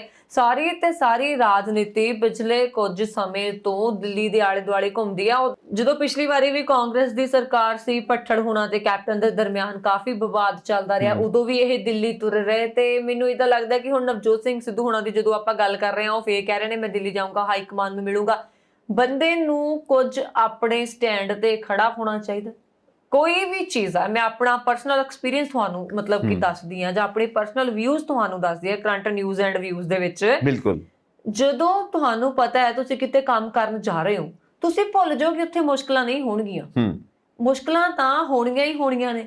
ਹੁਣ ਜੇ ਨਵਜੋਤ ਸਿੰਘ ਸਿੱਧੂ ਹੁਣੀ ਇੰਨੇ ਹਵਾਲੇ ਦਿੰਦੇ ਨੇ ਆਪਣੇ ਕੰਮ ਦੇ, ਤਾਂ ਉਹਨਾਂ ਨੂੰ ਜਦੋਂ ਬਿਜਲੀ ਮਹਿਕਮਾ ਦਿੱਤਾ ਗਿਆ, ਉਸ ਨੂੰ ਸੁਚਾਰੂ ਢੰਗ ਨਾਲ ਚਲਾ ਕੇ ਦਿਖਾਉਂਦੇ, ਉਸ ਮਹਿਕਮੇ ਦੇ ਵਿੱਚ ਆਪਣਾ ਪੂਰਾ ਰੋਬ ਰੁਤਬਾ ਜਿੰਨਾ ਵੀ ਆਪਣਾ ਹੁਨਰ ਆ ਦਿਖਾਉਂਦੇ, ਸਾਨੂੰ ਰਿਜ਼ਲਟ ਦਿੰਦੇ। ਰਿਜ਼ਲਟ ਹੀ ਚਾਹੀਦੇ ਨੇ, ਸਾਨੂੰ ਰਿਜ਼ਲਟ ਦਿੰਦੇ ਤੇ ਅਸੀਂ ਮੰਨਦੇ ਕਿ ਵਾਕਈ ਨਵਜੋਤ ਸਿੰਘ ਸਿੱਧੂ ਹੋਣਾ ਨੇ ਕੁਛ ਕੀਤਾ। ਕਿਸੇ ਵੀ ਮਹਿਕਮੇ 'ਚ ਜਾਂਦੇ ਆ, ਕਿਸੇ ਵੀ ਪਾਰਟੀ 'ਚ ਜਾਂਦੇ ਆ, ਸਿਰਫ ਭਾਸ਼ਣ ਦਿੰਦੇ ਆ, ਰਿਜ਼ਲਟ ਨਹੀਂ ਦਿੰਦੇ। ਹੈਡਲਾਈਨਸ ਬਣਾਉਣਾ ਇਹ ਇੱਕ ਉਹਨਾਂ ਦਾ ਸ਼ੌਕ ਹੈ। ਹੁਣ ਤੁਸੀਂ ਦੱਸੋ, ਉਹ ਹੈਡਲਾਈਨਸ ਬਣ ਵੀ ਗਈਆਂ ਤੇ ਉਹਦਾ ਨਤੀਜਾ ਕੀ ਨਿਕਲਦਾ? ਨਤੀਜੇ ਨਹੀਂ ਦਿੰਦੇ। ਸੋ ਰਿਜ਼ਲਟ ਓਰੀਐਂਟਡ ਹੋਣਾ ਚਾਹੀਦਾ ਹੈ, ਹਰ ਚੀਜ਼ ਨਤੀਜੇ ਉੱਤੇ ਹੈ। ਤੁਸੀਂ ਕਿਸੇ ਮੁੱਖ ਮੰਤਰੀ ਚਰਨਜੀਤ ਚੰਨੀ ਹੁਣਾਂ ਨੇ ਪਿੱਛੇ ਜੇ ਕਿਹਾ ਸੀਗਾ ਕਿ ਕਾਂਗਰਸ ਪਾਰਟੀ ਆਪਣਾ ਕੰਮ ਕਰ ਰਹੀ ਹੈ ਤੇ ਪ੍ਰਧਾਨ ਸਾਹਿਬ ਆਪਣਾ ਕੰਮ ਕਰਨ, ਮੈਂ ਉਹਨਾਂ ਦੇ ਇਸ ਬਿਆਨ ਨਾਲ ਸਹਿਮਤ ਹਾਂ। ਬਿਲਕੁਲ, ਦੇਖੋ ਹੁਣ ਮੈਂ ਉਹਨਾਂ ਨੂੰ ਗਲਤ ਨਹੀਂ ਕਹਿ ਰਹੀ ਕਿ ਅੰਦਰੂਨੀ ਮਾਮਲੇ ਹੋ ਸਕਦਾ ਹੈ, ਨਵਜੋਤ ਸਿੰਘ ਸਿੱਧੂ ਹੁਣਾਂ ਨੂੰ ਹੀ ਪਤਾ ਹੁਣ ਕਿੱਥੇ ਕਰਪਸ਼ਨ ਹੋ ਰਹੀ ਹੈ, ਕਿੱਥੋਂ ਕਰਪਸ਼ਨ ਨੂੰ ਹਟਾਉਣਾ ਚਾਹੁੰਦੇ ਨੇ, ਪਰ ਉਹਨਾਂ ਦੇ ਦਿੱਤੇ ਹੋਏ ਭਾਸ਼ਣਾਂ ਦੀ, ਉਹਨਾਂ ਦੇ ਦਿੱਤੇ ਹੋਏ ਬਿਆਨਬਾਜ਼ੀ ਦੀ ਤਾਂ ਹੀ ਸਹੀ ਮਾਇਨਿਆਂ ਦੇ ਵਿੱਚ ਕੋਈ ਉਪਲਬਧੀ ਹੋਏਗੀ, ਤਾਂ ਹੀ ਸਹੀ ਮਾਇਨਿਆਂ ਦੇ ਵਿੱਚ ਕੋਈ ਫਾਇਦਾ ਹੋਊਗਾ ਜਦੋਂ ਉਹਨਾਂ ਨੂੰ ਉਹ ਅਮਲੀ ਜਾਮਾ ਪਹਿਚਾਉਣਗੇ, ਫੀਲਡ ਦੇ ਵਿੱਚ ਆਉਣਗੇ, ਕੰਮ ਕਰਨਗੇ। ਆਪਣੇ ਰਿਵਾਜ ਕੀ ਹੈਗਾ ਪੰਜਾਬ ਦੇ ਵਿੱਚ, ਲੋਕ ਇਕੱਠੇ ਕਰਨੇ, ਭਾਸ਼ਣ ਦੇਣਾ, ਔਰ ਭਾਸ਼ਣ ਤੋਂ ਹੀ ਲੋਕਾਂ ਨੇ ਖੁਸ਼ ਹੋ ਜਾਣਾ। ਭਾਸ਼ਣ ਕਿਸੇ ਵੀ ਚੀਜ਼ ਦਾ ਹੱਲ ਨਹੀਂ ਹੁੰਦੇ। ਮੈਂ ਇਸੇ ਗੱਲ ਨੂੰ ਹੀ ਕਹਾਂਗਾ ਕਿ ਇਹ ਮਾਰਕੀਟਿੰਗ ਹੈ। ਆਪਣੇ ਆਪ ਨੂੰ ਤੁਸੀਂ ਕਿਸ ਤਰ੍ਹਾਂ ਐਸਟੈਬਲਿਸ਼ ਕਰਨਾ ਚਾਹੁੰਦੇ ਹੋ ਮਾਰਕੀਟ ਦੇ ਵਿੱਚ, ਸਿਰਫ ਇਹੀ ਚੀਜ਼ ਚੱਲ ਰਹੀ ਹੈ। ਔਰ ਜਿੱਦਾਂ ਅਸੀਂ ਮੁਸ਼ਕਿਲਾਂ ਦੀ ਗੱਲ ਕਰੀਏ ਤਾਂ ਜਿਹੜਾ ਇਨਸਾਨ ਕਹਿੰਦਾ ਕਿ ਮੈਂ ਮੁਸ਼ਕਿਲਾਂ ਨੂੰ ਫੇਸ ਨਹੀਂ ਕਰ ਸਕਦਾ, ਤਾਂ ਭਾਈ ਜਿਉਣਾ ਛੱਡ ਦੇ, ਕਿਉਂਕਿ ਜ਼ਿੰਦਗੀ ਤਾਂ ਹੈ ਹੀ ਮੁਸ਼ਕਿਲਾਂ ਦਾ ਨਾਂ। ਔਰ ਜਿਹੜਾ ਬੰਦਾ ਮੁਸ਼ਕਿਲ ਝੇਲਦਾ, ਉਹਦੇ ਵਿੱਚੋਂ ਰਾਹ ਕੱਢਦਾ ਹੈ, ਉਹ ਵਾਕਈ ਲੋਕ ਉਹਦੀ ਕਦਰ ਕਰਦੇ ਨੇ, ਕਿਉਂਕਿ ਉਹਦਾ ਕੰਮ ਬੋਲਦਾ ਹੈ। ਸੋ ਇੱਦਾਂ ਗੱਲਾਂ ਕਰਨਾ, ਡਰਾਮਾ ਕਰ ਦੇਣਾ, ਲੋਕਾਂ ਨੂੰ ਇਕੱਠਾ ਕਰਕੇ ਇੱਕ ਮਜਮਾ ਲਾ ਲੈਣਾ, ਇਹਦਾ ਕੋਈ ਮਾਇਨਾ ਨਹੀਂ ਹੈ। ਰਿਜ਼ਲਟ ਚਾਹੀਦਾ। ਤੁਸੀਂ ਕਿਸੇ ਕੰਪਨੀ 'ਚ ਕੰਮ ਕਰਦੇ ਹੋ, ਤੁਸੀਂ ਕਿਤੇ ਜੌਬ ਕਰਦੇ ਹੋ, ਤੁਹਾਡਾ ਆਪਣਾ ਬਿਜ਼ਨਸ ਹੈ, ਤੁਸੀਂ ਪ੍ਰੋਫੈਸ਼ਨਲ ਹੋ, ਤੁਸੀਂ ਕੁਝ ਵੀ ਕਰਦੇ ਹੋ, ਜਦੋਂ ਤੱਕ ਤੁਸੀਂ ਰਿਜ਼ਲਟ ਨਹੀਂ ਦਿੰਦੇ ਹੋ, ਉਦੋਂ ਤੱਕ ਤੁਹਾਡਾ ਉੱਤੇ ਹੋਣਾ ਨਾ ਹੋਣਾ ਇੱਕ ਬਰਾਬਰ ਹੈ। ਸੋ ਇਸ ਕਰਕੇ ਗੱਲਾਂ ਘੱਟ, ਕੰਮ ਜ਼ਿਆਦਾ। ਇਹ ਅਕਸਰ ਅਸੀਂ ਲਿਖਿਆ ਹੋਇਆ ਪੜ੍ਹਦੇ ਹਾਂ ਥਾਂ ਥਾਂ ਤੇ। ਹਾਂ, ਬਾतें कम काम ज़्यादा। और दूसरा स्पीक, ਤੁਸੀਂ ਜਿਸ ਤਰ੍ਹਾਂ ਕਿਹਾ ਹੈ, ਪਹਿਲਾਂ ਸੋਚੋ ਫਿਰ ਬੋਲੋ, ਹੈ ਨਾ, ਥਿੰਕ ਬਿਫੋਰ ਯੂ ਸਪੀਕ। ਸੋ ਤੁਸੀਂ ਸਪੀਕ ਪਹਿਲਾਂ ਕਰਦੇ ਹੋ ਔਰ ਸੋਚਦੇ ਬਾਅਦ ਚੋਂ। ਸੋ ਸਾਨੂੰ ਨਹੀਂ ਪਤਾ ਕਿ ਹੁਣ ਤੁਹਾਡੇ ਅੰਦਰ ਕੀ ਚੱਲ ਰਿਹਾ ਹੈ। ਸੋ ਇਸੇ ਕਰਕੇ ਮੈਂ ਕਹਿੰਦਾ ਕਿ ਅਸੀਂ ਪ੍ਰੋਗਰਾਮ ਕਰ ਰਹੇ ਹਾਂ, ਤਾਂ ਹੋ ਸਕਦਾ ਉਹਨਾਂ ਦਾ ਕੋਈ ਹੋਰ ਨਵਾਂ ਬਿਆਨ ਆ ਜਾਏ, ਸਾਡੀ ਡਿਸਕਸ਼ਨ ਸਾਡਾ ਇਹ ਬਿਆਨ ਪੁਰਾਣਾ ਹੋ ਜਾਵੇ, ਆਊਟਡੇਟਡ ਹੈ ਜੀ, ਤੁਸੀਂ ਤਾਂ ਪੁਰਾਣੀਆਂ ਗੱਲਾਂ ਕਰਦੇ ਪਏ। ਸੋ ਦਿਸ ਇਜ਼ ਹੈਪਨਿੰਗ। ਬਿਲਕੁਲ ਸਹੀ ਗੱਲ ਹੈ। ਅਸੀਂ ਤਾਂ ਇਹੀ ਉਮੀਦ ਕਰਦੇ ਹਾਂ ਨਵਜੋਤ ਸਿੰਘ ਸਿੱਧੂ ਹੋਣਾ ਤੋਂ, ਜਿਹੜੀ ਸਾਡੀ ਰੀਣ ਉਮੀਦ ਬਚੀ ਆ, ਕਿ ਤੁਸੀਂ ਫੀਲਡ ਦੇ ਵਿੱਚ ਆ ਕੇ ਕੁਝ ਨਤੀਜੇ ਦਿਓ। ਬਿਲਕੁਲ ਮੈਂ ਵੀ ਕਹਿੰਦੀ ਹਾਂ, ਜੇ ਉਹਨਾਂ ਨੂੰ ਕੋਈ ਨਤੀਜੇ ਸਹੀ ਦੇਣ ਤੋਂ ਰੋਕ ਰਿਹਾ, ਉਹਦਾ ਨਾਮ ਨਸ਼ਰ ਕਰਨ ਕਿ ਮੈਂ ਆਹ ਕੰਮ ਕਰ ਰਿਹਾ ਸੀ, ਇਸ ਕੰਮ ਕਰਨ ਦੇ ਦੌਰਾਨ ਮੈਨੂੰ ਆਹ ਦਿੱਕਤਾਂ ਆਈਆਂ, ਇਸ ਬੰਦੇ ਕਰਕੇ ਮੇਰਾ ਆਹ ਕੰਮ ਨੇਪਰੇ ਨਹੀਂ ਚੜਿਆ। ਕੀ ਕਹੋਗੇ? ਬਿਲਕੁਲ, ਮਤਲਬ ਅਗਰ ਕੋਈ ਦਿੱਕਤ ਆ ਰਹੀ ਹੈ, ਤੁਸੀਂ ਵਾਕਈ ਹੀ ਡੈਡੀਕੇਟਿਡ ਹੋ, ਤੁਸੀਂ ਉਹ ਰਿਜ਼ਲਟ ਦੇਣਾ ਚਾਹੁੰਦੇ ਹੋ, ਦਿੱਕਤ ਆ ਰਹੀ ਹੈ ਤਾਂ ਦਿੱਕਤ ਲੋਕਾਂ ਦੇ ਸਾਹਮਣੇ ਪੇਸ਼ ਕਰੋ। ਕਿਉਂਕਿ ਜਿਹੜਾ ਬੰਦਾ ਦਿੱਕਤ ਖੜੀ ਕਰ ਰਿਹਾ ਹੈ, ਉਹ ਤਾਂ ਫਿਰ ਪੂਰੀ ਜਨਤਾ ਵਾਸਤੇ ਦਿੱਕਤ ਖੜੀ ਕਰ ਰਿਹਾ ਹੈ ਨਾ। ਨੁਕਸਾਨ ਇਹਦਾ ਘੁੰਮ ਫਿਰਾ ਕੇ ਜਨਤਾ ਨੂੰ ਹੈ, ਕਿਉਂਕਿ ਜਨਤਾ ਚਾਹੁੰਦੀ ਹੈ ਕਿ ਤੁਸੀਂ ਕੰਮ ਕਰੋ, ਔਰ ਤੁਸੀਂ ਕੰਮ ਕਰਨ ਨੂੰ ਤਿਆਰ ਵੀ ਹੋ। ਔਰ ਜਿਹੜਾ ਬੰਦਾ ਦਿੱਕਤ ਕਰ ਰਿਹਾ ਹੈ, ਉਹ ਅੜਚਨ ਪਾ ਰਿਹਾ ਹੈ, ਤਾਂ ਉਸ ਅੜਚਨ ਨੂੰ ਕੱਢਣਾ ਜ਼ਰੂਰੀ ਹੈ। ਇਸ ਕਰਕੇ ਉਸ ਨੂੰ ਓਪਨ ਕਰੋ ਕਿ ਕੌਣ ਅੜਚਨ ਪਾ ਰਿਹਾ। ਪਰ ਜਦੋਂ ਕੋਈ ਅੜਚਨ ਹੀ ਨਹੀਂ ਪਾ ਰਿਹਾ, ਤੁਸੀਂ ਗੱਲਾਂ ਹੀ ਕਰੀ ਜਾ ਰਹੇ ਹੋ, ਹਰ ਤਰ੍ਹਾਂ ਦੀਆਂ ਗੱਲਾਂ ਕਰ ਰਹੇ ਹੋ, ਸਭ ਮਤਲਬ ਉਹਨਾਂ ਦੇ ਵੱਖ-ਵੱਖ ਰੂਪ ਨੇ। ਕਿਤੇ ਉਹ ਟੀਵੀ ਪਰਸਨੈਲਿਟੀ ਨੇ, ਕਿਤੇ ਉਹ ਕ੍ਰਿਕਟਰ ਨੇ, ਕਿਤੇ ਉਹ ਪੋਲੀਟੀਸ਼ੀਅਨ ਨੇ, ਕਿਤੇ ਉਹ ਇੱਕ ਸੋਸਾਇਟੀ ਨੂੰ ਰਿਪਰੈਜ਼ੈਂਟ ਕਰਨ ਵਾਲੇ ਇੱਕ ਸ਼ਖਸੀਅਤ ਨੇ। ਮਤਲਬ ਉਹ ਮਲਟੀ ਡਾਈਮੈਂਸ਼ਨਲ ਪਰਸਨੈਲਿਟੀ ਹੈ। ਸਾਨੂੰ ਕਨਫਿਊਜ਼ਨ ਹੋ ਜਾਂਦਾ ਕਿ ਅਸਲ 'ਚ ਇਹ ਹੈ ਕੀ ਨੇ। ਨਵਜੋਤ ਸਿੰਘ ਸਿੱਧੂ ਹੋਣਾ ਬਾਰੇ ਜਿੰਨਾ ਕੁ ਮੈਂ ਸੁਣਿਆ, ਜਾਂ ਉਹਨਾਂ ਦੇ ਵੀ ਇੱਕ ਸ਼ੋਅ ਦੇ ਦੌਰਾਨ ਇਹ ਗੱਲ ਸਾਹਮਣੇ ਆਈ ਸੀਗੀ ਕਿ ਨਵਜੋਤ ਸਿੰਘ ਸਿੱਧੂ ਪਹਿਲਾਂ ਬੋਲਦੇ ਨਹੀਂ ਸੀ, ਬਹੁਤ ਜ਼ਿਆਦਾ ਸ਼ਰਮਾਕੜ ਸੀਗੇ। ਉਹਨਾਂ ਨੂੰ ਹੁੰਦਾ ਸੀ ਕਿ ਮੈਂ 99 ਤੇ ਆਊਟ ਹੋ ਜਾ, ਜੇ 100 ਹੋ ਗਿਆ ਤਾਂ ਮੈਨੂੰ ਬੋਲਣਾ ਪੈਣਾ।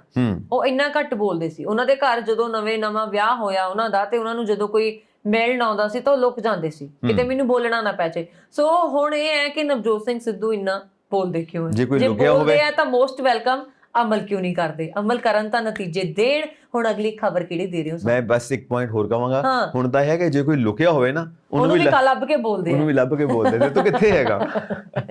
ਠੀਕ ਆ, ਅਗਲੀ ਖਬਰ ਹੁਣ ਕਿਹੜੀ ਦੱਸ ਰਹੇ ਹੋ? ਅਗਲੀ ਖਬਰ ਇਹੀ ਹੈ ਕਿ ਹੁਣ ਉਡਾਨਾਂ ਵੀ ਸ਼ੁਰੂ ਹੋ ਰਹੀਆਂ ਨੇ।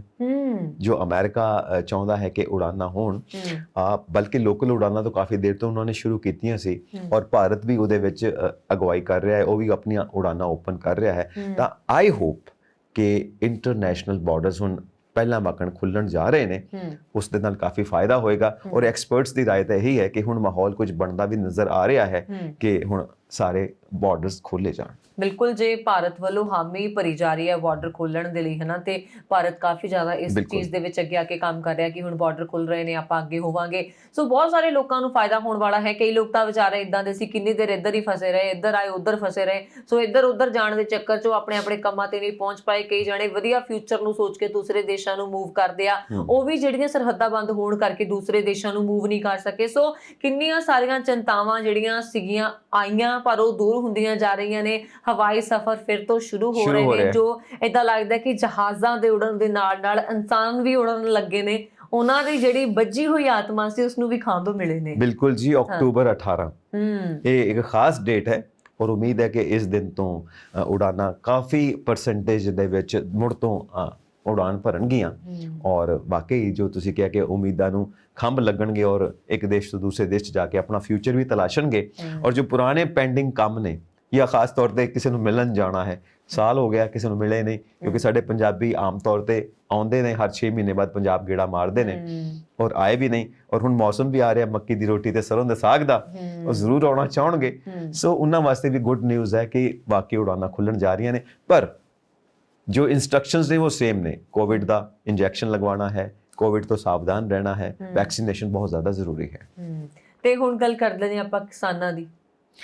ਕਿਸਾਨਾਂ ਦੀ ਗੱਲ ਦੇਖੋ, ਲਗਭਗ 10 ਮਹੀਨੇ ਹੋ ਗਏ ਨੇ ਔਰ ਕਿਸਾਨਾਂ ਦੀ ਹਰ ਗੱਲ ਦੇ ਨਾਲ ਹਰ ਇਨਸਾਨ ਜੁੜਿਆ ਹੋਇਆ, ਸਿਰਫ ਭਾਰਤ ਹੀ ਨਹੀਂ ਪੂਰੀ ਦੁਨੀਆ ਦੇ ਵਿੱਚ ਇੱਕ ਜਨ ਅੰਦੋਲਨ ਬਣ ਗਿਆ ਹੈ। ਲੋਕਾਂ ਦੇ ਦਿਲ ਦੀ ਆਵਾਜ਼ ਬਣ ਗਈ ਹੈ, ਸਿਰਫ ਕਿਸਾਨਾਂ ਤੱਕ ਨਹੀਂ ਹੈ, ਸਭ ਤੱਕ ਹੈ ਔਰ ਹਰ ਬੰਦਾ ਉਹਦੇ ਉੱਤੇ ਆਪਣੇ ਵਿਚਾਰ ਰੱਖਦਾ ਹੈ ਔਰ ਉਹ ਸਾਰੇ ਵਿਚਾਰ ਕਿਸਾਨਾਂ ਦੇ ਪ੍ਰਤੀ ਨੇ, ਹਾਂ ਪੱਖੀ ਨੇ। ਸਭ ਜਾਣਦੇ ਨੇ ਕਿਸਾਨ ਜੇ ਬੈਠੇ ਨੇ ਸਿਰਫ ਆਪਣੇ ਕਰਕੇ ਨਹੀਂ ਬੈਠੇ, ਸਾਡੇ ਕਰਕੇ ਵੀ ਬੈਠੇ ਨੇ ਔਰ ਤਰ੍ਹਾਂ ਤਰ੍ਹਾਂ ਦੀਆਂ ਐਗਜ਼ਾਮਪਲਸ ਦੇ ਰਹੇ ਨੇ ਔਰ ਦੱਸ ਰਹੇ ਨੇ ਕਿ ਅੱਜ ਰੇਟ ਇਹ ਹੈ ਤੇ ਕੱਲ ਨੂੰ ਰੇਟ ਕੀ ਹੋ ਸਕਦਾ ਹੈ, ਅੱਜ ਮਹਿੰਗਾਈ ਦੀ ਦਰ ਇਹ ਹੈ ਤੇ ਕੱਲ ਨੂੰ ਮਹਿੰਗਾਈ ਦੀ ਦਰ ਕੀ ਹੋ ਸਕਦੀ ਹੈ। ਔਰ ਖੇਤੀਬਾੜੀ ਸਭ ਤੋਂ ਪਵਿੱਤਰ ਕਿੱਤਾ ਸ਼ੁਰੂਆਤੀ ਦੌਰ ਤੋਂ ਚੱਲਿਆ ਆ ਰਿਹਾ, ਜਦੋਂ ਦੀ ਇਨਸਾਨ ਦੀ ਹੋਂਦ ਹੈ ਔਰ ਇਸ ਦੇ ਨਾਲ ਸਭ ਜੁੜੇ ਹੋਏ ਨੇ ਜੀ, ਖੇਤੀ ਨਾਲ, ਰੋਟੀ ਨਾਲ ਸਭ ਜੁੜੇ ਹੋਏ ਨੇ। ਕਹਿੰਦੇ ਨੇ ਕਿ ਤੁਹਾਨੂੰ ਵਕੀਲ ਦੀ ਜ਼ਰੂਰਤ ਪੈ ਸਕਦੀ ਹੈ ਇੱਕ ਵਾਰੀ ਜ਼ਿੰਦਗੀ ਦੇ ਵਿੱਚ, ਪੁਲਿਸ ਦੀ ਪੈ ਸਕਦੀ ਹੈ, ਡਾਕਟਰ ਦੀ ਪੈ ਸਕਦੀ ਹੈ, ਪਰ ਕਿਸਾਨ ਦੀ ਤਾਂ ਇੱਕ ਦਿਨ 'ਚ 3 ਵੇਲੇ ਤੁਹਾਨੂੰ ਲੋੜ ਪੈਂਦੀ ਹੈ। ਬਿਲਕੁਲ, ਜਿਹੜੀ ਵੀ ਪ੍ਰੋਡਕਟ ਸਾਡੇ ਸਾਹਮਣੇ ਹੈ ਉਹਦੇ ਪਿੱਛੇ ਐਗਰੀਕਲਚਰ ਹੈ, ਕ੍ਰਿਸ਼ੀ ਹੈ ਔਰ ਖੇਤੀਬਾੜੀ ਤੋਂ ਹੀ ਉਹ ਸਾਰਾ ਰॉ ਮਟੀਰੀਅਲ ਆਉਂਦਾ ਹੈ ਜਿਹਦੇ ਨਾਲ ਸਾਰੀਆਂ ਪ੍ਰੋਡਕਟਸ ਬਣਦੀਆਂ ਨੇ। ਸੋ ਸਭ ਜੁੜੇ ਹੋਏ ਨੇ ਰੋਟੀ ਦੇ ਨਾਲ, ਪਰ ਫਿਰ ਵੀ ਜੋ ਨਾ ਸਮਝ ਨੇ ਉਹ ਕਿਸਾਨਾਂ ਦੇ ਦਿਲ ਦੀ ਆਵਾਜ਼ ਨਹੀਂ ਸਮਝ ਪਾ ਰਹੇ। ਬਿਲਕੁਲ ਸਹੀ ਗੱਲ ਹੈ, ਕਿਉਂਕਿ ਕਿਸਾਨਾਂ ਦੇ ਦਿਲ ਦੀ ਆਵਾਜ਼ ਉਹੀ ਨਹੀਂ ਸਮਝ ਪਾ ਰਹੇ ਜਿਨ੍ਹਾਂ ਕੋਲ ਦਿਲ ਨਹੀਂ ਹੈਗੇ। ਮੇਰੀ ਨਜ਼ਰ ਦੇ ਵਿੱਚ ਤਾਂ ਇਹ ਚੀਜ਼ ਇਹ ਹੈ ਕਿ ਤੁਹਾਡੇ ਕੋਲ ਕਿਸਾਨਾਂ ਦੇ ਦਿਲ ਦੀ ਆਵਾਜ਼ ਸੁਣਨ ਦੇ ਲਈ ਦਿਲਾਂ ਦਾ ਹੋਣਾ ਬਹੁਤ ਜ਼ਰੂਰੀ ਹੈ। ਜੇ ਤੁਸੀਂ ਨਹੀਂ ਸੁਣ ਰਹੇ ਤਾਂ ਤੁਸੀਂ ਦਿਲਾਂ ਦੇ ਬਗੈਰ ਇੱਕ ਮਰੇ ਹੋਏ ਇਨਸਾਨ ਦੇ ਸਮਾਨ ਹੋ, ਜਿਹੜਾ ਜੀਵਨ ਤਾਂ ਜੀ ਰਿਹਾ ਪਰ ਉਸਦੀ ਆਤਮਾ ਪੂਰੀ ਤਰ੍ਹਾਂ ਮਰ ਚੁੱਕੀ ਹੈ। ਇੰਨੇ ਟਾਈਮ ਤੋਂ ਇੰਨੇ ਕਿਸਾਨ ਸਾਡੇ ਸ਼ਹੀਦ ਹੋ ਗਏ, ਇੰਨੇ ਟਾਈਮ ਤੋਂ ਬਾਰਡਰਾਂ ਤੇ ਬੈਠੇ ਹੋਏ ਆ, ਹਨਾ, ਥਾਂ ਥਾਂ ਕਿੱਥੇ ਕਿੱਥੇ ਧਰਨੇ ਲਾਉਂਦੇ ਆ, ਪੂਰੇ ਇੰਡੀਆ ਦੇ ਵਿੱਚ, ਪੰਜਾਬ ਦੇ ਵਿੱਚ ਧਰਨੇ ਲੱਗ ਰਹੇ ਆ, ਪਰ ਫਿਰ ਵੀ ਪਤਾ ਨਹੀਂ ਉਹ ਕਿੱਦਾਂ ਦੀਆਂ ਰੂਹਾਂ ਆ ਜਿਹੜੀਆਂ ਸੀ ਨਹੀਂ ਕਰਦੀਆਂ, ਜਿਨ੍ਹਾਂ ਨੂੰ ਮਾੜਾ ਜਿਹਾ ਵੀ ਅਹਿਸਾਸ ਨਹੀਂ ਹੁੰਦਾ ਕਿ ਮੈਂ ਇਹਨਾਂ ਦੇ ਹੱਕ 'ਚ, ਇਹਨਾਂ ਦੇ ਤਾਰੀਫ 'ਚ 2 ਬੋਲ ਬੋਲਦੇ ਆ। ਤੁਸੀਂ ਮੇਰਾ ਇਸ਼ਾਰਾ ਸਮਝ ਮੈਂ ਸਮਝ ਗਿਆ ਹਾਂ। ਇਸ ਅੰਦੋਲਨ ਨੇ ਇਕਜੁੱਟ ਕੀਤਾ ਹੈ ਸਾਨੂੰ ਸਾਰਿਆਂ ਨੂੰ। ਜੋ ਅਸੀਂ ਖੇਰੂ ਹੋਏ ਪਏ ਸੀ, ਅਸੀਂ ਸਮਝ ਗਏ ਹਾਂ ਕਿ ਸਾਡੀ ਹੋਂਦ ਤਾਂ ਹੀ ਬਰਕਰਾਰ ਰਹਿ ਸਕਦੀ ਹੈ ਜੇ ਅਸੀਂ ਇਕਜੁੱਟ ਹੋ ਕੇ ਰਵਾਂਗੇ। ਜੇ ਕਿਤੇ ਖਿਲਰੇ ਰਹਿ ਗਏ ਤਾਂ ਸਾਰੇ ਹੀ ਗਏ। ਦੂਜਾ, ਜਿਹੜੀ ਨੌਜਵਾਨ ਪੀੜ੍ਹੀ ਵਿਦੇਸ਼ਾਂ ਨੂੰ ਜਾ ਰਹੀ ਸੀ ਖੇਤੀਬਾੜੀ ਛੱਡ ਕੇ ਜਾਂ ਖੇਤ ਵੇਚ ਕੇ, ਉਹਨਾਂ ਦਾ ਫਿਰ ਤੋਂ ਇੰਟਰਸਟ ਬਣਿਆ ਖੇਤੀਬਾੜੀ ਦੇ ਵਿੱਚ, ਦਿਲਚਸਪੀ ਬਣੀ ਹੈ। ਔਰ ਇੱਕ ਚੀਜ਼ ਹੋ ਰਿਹਾ ਕਿ ਸਾਨੂੰ ਉਹ ਸਾਧਨ ਅਪਣਾਉਣੇ ਚਾਹੀਦੇ ਨੇ ਸਾਰੇ, ਕਿ ਅਸੀਂ ਖੇਤੀਬਾੜੀ ਦੇ ਪ੍ਰਤੀ ਉਹੀ ਪਿਆਰ ਰੱਖੀਏ ਜੋ ਸਾਡੇ ਬਜ਼ੁਰਗਾਂ ਦਾ ਰਿਹਾ ਹੈ। ਬਿਲਕੁਲ, ਜੋ ਬਾਬਾ ਨਾਨਕ ਜੀ ਨੇ ਸਮਝਾਇਆ ਹੈ ਨਾ ਸਾਨੂੰ ਸ਼ੁਰੂ ਤੋਂ ਹੀ, ਕਿਰਤ ਕਰ, ਨਾਮ ਜਪ, ਵੰਡ ਛਕ, ਇਹੀ ਖੇਤੀਬਾੜੀ ਹੈ ਔਰ ਇਹੀ ਇਕਨੋਮੀ ਹੈ। ਇਸ ਤੋਂ ਵੱਡਾ ਕੋਈ ਇਕਨੋਮਿਕ ਮਾਡਲ ਨਹੀਂ ਹੈ। ਜੇ ਤੁਸੀਂ ਏਦਾਂ ਚੱਲੋ ਤਾਂ ਪੂਰਾ ਵਿਸ਼ਵ, ਪੂਰੀ ਦੁਨੀਆ, ਪੂਰਾ ਵਰਲਡ ਖੁਸ਼ ਰਹਿ ਸਕਦਾ ਹੈ, ਰੱਜ ਕੇ ਰੋਟੀ ਖਾ ਸਕਦਾ ਹੈ, ਕਿਸੇ ਨੂੰ ਕੋਈ ਤਕਲੀਫ ਨਹੀਂ ਆਏਗੀ। ਸੋ ਜਦੋਂ ਅਸੀਂ ਇਹਨਾਂ ਸਿੱਖਿਆਵਾਂ ਤੋਂ ਦੂਰ ਹੁੰਦੇ ਹਾਂ, ਆਪਣੀ ਆਈ ਚਲਾਈ ਕਰਦੇ ਹਾਂ, ਆਪਣੀ ਸੋਚ ਦੇ ਮੁਤਾਬਿਕ ਕੰਮ ਕਰਦੇ ਹਾਂ ਜੋ ਕਿ ਗਲਤ ਹੈ, ਤਾਂ ਫਿਰ ਸਾਰਿਆਂ ਨੂੰ ਦੁੱਖ ਵਿੱਚ ਝੇਲਣਾ ਪੈਂਦਾ ਹੈ। ਖੇਤੀ ਵੀ ਖੱਜਲ ਹੋ ਰਹੀ ਹੈ। ਤੁਸੀਂ ਇੱਕ ਦੇਖੋ ਨਾ, ਜੇ ਕਿਸਾਨ ਨੇ ਖੇਤੀਬਾੜੀ ਕਰਨੀ ਬੰਦ ਕਰਤੀ, ਕੀ ਕਰਾਂਗੇ ਫਿਰ? ਮਤਲਬ ਕਿ ਨਹੀਂ ਸਾਰੇ ਅਮੀਰ ਹੋ ਗਏ ਤਾਂ ਰਾਜ ਕਿੱਥੇ ਕਰੂਗੇ? ਬਿਲਕੁਲ ਸਹੀ ਗੱਲ ਹੈ। ਜਿੱਦਾਂ ਹੁਣ ਇਹ ਚਾਹੁੰਦੇ ਆ ਕਿ ਸਿਰਫ ਅਸੀਂ ਅਮੀਰ ਰਹਿ ਜਾਈਏ, ਬਾਕੀ ਦੁਨੀਆ ਦਾ ਕੁਝ ਰਹੇ ਹੀ ਨਾ, ਜੋ ਇਹਨਾਂ ਪੂੰਜੀਪਤੀਆਂ ਦੀ ਸੋਚ ਆ, ਤੇ ਇਹਨਾਂ ਨੇ ਰਾਜ ਕਿੱਥੇ ਕਰਨਾ? ਮਤਲਬ ਇਹ ਸੋਚ ਕਿਉਂ ਹੈ? ਸਭ ਕੁਝ ਮੇਰੇ ਕੋਲ ਹੋਵੇ, ਦੂਜੇ ਕੋਲ ਕੁਝ ਵੀ ਨਾ ਹੋਵੇ, ਇਹ ਕਿਉਂ ਸੋਚ ਹੈ? ਦੂਜੇ ਮੇਰੇ ਗੁਲਾਮ ਹੋਣ, ਦੂਜੇ ਮੇਰੇ ਸਾਹਮਣੇ ਸਿਰ ਝੁਕਾਉਣ, ਦੂਜੇ ਮੇਰੀ ਆਗਿਆ ਮੰਨਣ, ਮਤਲਬ ਇਹ ਕੀ ਸੋਚ ਹੋਈ? ਹਰ ਇਨਸਾਨ ਇੰਡੀਵਿਜੂਅਲ ਹੈ। ਜੇ ਤੁਹਾਨੂੰ ਕੋਈ ਕਹੇ ਕਿ ਤੁਸੀਂ ਮੇਰੇ ਅੱਗੇ ਸਿਰ ਝੁਕਾਓ, ਤੁਸੀਂ ਝੁਕਾਉਣ ਨੂੰ ਤਿਆਰ ਹੋ? ਨਹੀਂ। ਪਰ ਦੂਜਿਆਂ ਵਾਸਤੇ ਤੁਸੀਂ ਆਪਣੇ ਕਾਨੂੰਨ ਆਪ ਤੈਅ ਕਰਨ ਲੱਗ ਪੈਂਦੇ ਹੋ। ਬਿਲਕੁਲ ਬਿਲਕੁਲ ਗਲਤ ਹੈ। ਇਨਸਾਨੀਅਤ ਦਾ ਤਕਾਜ਼ਾ ਵੀ ਨਹੀਂ ਹੈ, ਸਾਡਾ ਸੰਵਿਧਾਨ ਵੀ ਇਸ ਚੀਜ਼ ਦੀ ਇਜਾਜ਼ਤ ਨਹੀਂ ਦਿੰਦਾ। ਔਰ ਹਿਊਮਨ ਰਾਈਟਸ ਦੀ ਗੱਲ ਕਰੀਏ, UNO ਦੀ ਗੱਲ ਕਰੀਏ, ਹੈ ਨਾ, ਜੋ ਉਹਨਾਂ ਦਾ ਹਿਊਮਨ ਰਾਈਟਸ ਡੈਕਲੇਰੇਸ਼ਨ ਹੈ ਉਹਦੀ ਗੱਲ ਕਰੀਏ, ਕਿਤੇ ਵੀ ਨਹੀਂ। ਅਗਰ ਤੁਸੀਂ ਵੱਖੋ-ਵੱਖ ਧਰਮਾਂ ਦੀ ਗੱਲ ਕਰਦੇ ਹੋ, ਉੱਥੇ ਵੀ ਇਜਾਜ਼ਤ ਨਹੀਂ ਹੈ। ਕੋਈ ਵੀ ਇਜਾਜ਼ਤ ਨਹੀਂ ਦਿੰਦਾ ਇਸ ਗੱਲ ਦੀ ਜੋ ਅਸੀਂ ਕੰਮ ਕਰਨ ਜਾ ਰਹੇ ਹਾਂ। ਮਤਲਬ ਅਸੀਂ ਸਿੱਧਾ ਰੱਬ ਨਾਲ ਟੱਕਰ ਲੈ ਰਹੇ ਹਾਂ, ਕੁਦਰਤ ਨਾਲ ਟੱਕਰ ਲੈ ਰਹੇ ਹਾਂ, ਜੋ ਕਿ ਬਹੁਤ ਜ਼ਿਆਦਾ ਗਲਤ ਹੈ। ਬਿਲਕੁਲ ਬਹੁਤ ਜ਼ਿਆਦਾ ਗਲਤ ਹੈ ਕੁਦਰਤ ਦੇ ਨਾਲ ਟੱਕਰ ਲੈਣੀ। ਤੇ ਹੁਣ ਉਮੀਦ ਕਰਦੇ ਹਾਂ ਕਿ ਸਾਡੇ ਦਰਸ਼ਕਾਂ ਨੂੰ ਸਾਡਾ ਅੱਜ ਦਾ ਪ੍ਰੋਗਰਾਮ ਪਸੰਦ ਆਇਆ ਹੋਵੇਗਾ। Current news and views program ਦੇ ਵਿੱਚ ਅੱਜ ਦੇ ਲਈ ਬਸ ਇੰਨਾ ਹੀ। ਮੈਨੂੰ ਵਰੁਣ ਕੌਰ ਮਾਨ ਨੂੰ ਔਰ ਮੈਨੂੰ ਸੰਜੀਵ ਯਸ਼ ਖੰਨਾ ਨੂੰ ਇਜਾਜ਼ਤ ਦਿਓ, ਔਰ ਸਾਡੇ ਨਾਲ ਇਸੇ ਤਰ੍ਹਾਂ ਹੀ ਜੁੜੇ ਰਹੋ। ਸ਼ੁਕਰੀਆ ਜੀ। ਸ਼ੁਕਰੀਆ।